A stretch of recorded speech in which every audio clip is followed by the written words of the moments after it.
Good morning. I am Theodore Roosevelt. At the Forest Public School, which young Quentin attended, he and his friend Earl Looker were presented with a geography assignment on Alaska.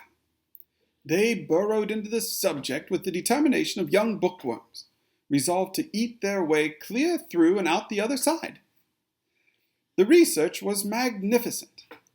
I threw myself into the project as well, as assiduously as if I were preparing a presidential message. I did not take the matter out of the boys' hands. No, on the contrary, I turned aside merely to assume direction of the enterprise, which the boys were lacking. I asked the boys numerous questions, such as, what of coal and iron? Have you thought about forests? Do you know there are mosquitoes up there? And the most gorgeous spring flowers? Find out their names and get pictures of them. And do not forget the birds and beasts. And what are men doing now? Quentin and Earl abruptly appeared at various governmental bureaus, carrying bulging portfolios and sharpened pencils. They were conducting investigations, cross-examining department heads, getting copies of official pamphlets, taking voluminous notes on White House stationery, trying to correlate half a dozen agencies at once, and cooperating with every known expert, winnowing the smart and facetious answers from the true, serious, and informative ones. The resultant lecture before the school was delivered by Quentin, who was fluently vocal. That is to say, he had been fluently vocal, until the applause which had greeted the unrolling of the map of Alaska subsided. Then, to his horror, he found himself absolutely speechless. He turned purple, swallowed a number of times painfully, clutched his collar like a grown man about to have some sort of fit, and stared round-eyed and appealingly at his co-worker, Earl. Earl whispered the opening sentence from a pile of notes.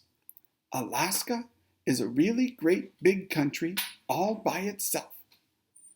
Alaska, Quentin said rushingly, is really all by itself, all alone, as it were, sort of jutting off into the sea, as you see. Sea on one side, and in fact on top, as you see by the map here, colored just like the rest of the United States, to which it belongs by purchase, undoubtedly.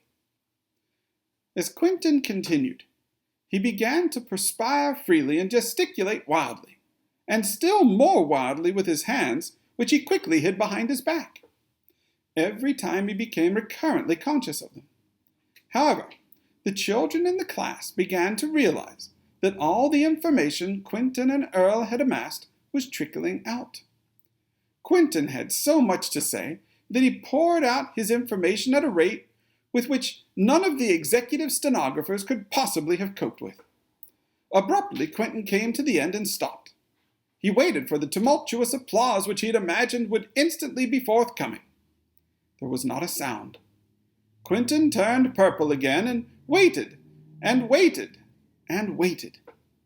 The class stirred uneasily in their seats as the silence lengthened. Well, Quentin said finally, and sharply catching his breath, that's absolutely everything about Alaska. You're lucky to have heard it. My father and the whole government have spent endless time upon it, just for you, and they know it. You bet. Quentin then walked stiff-legged back to his desk and sat down. Then the applause broke out.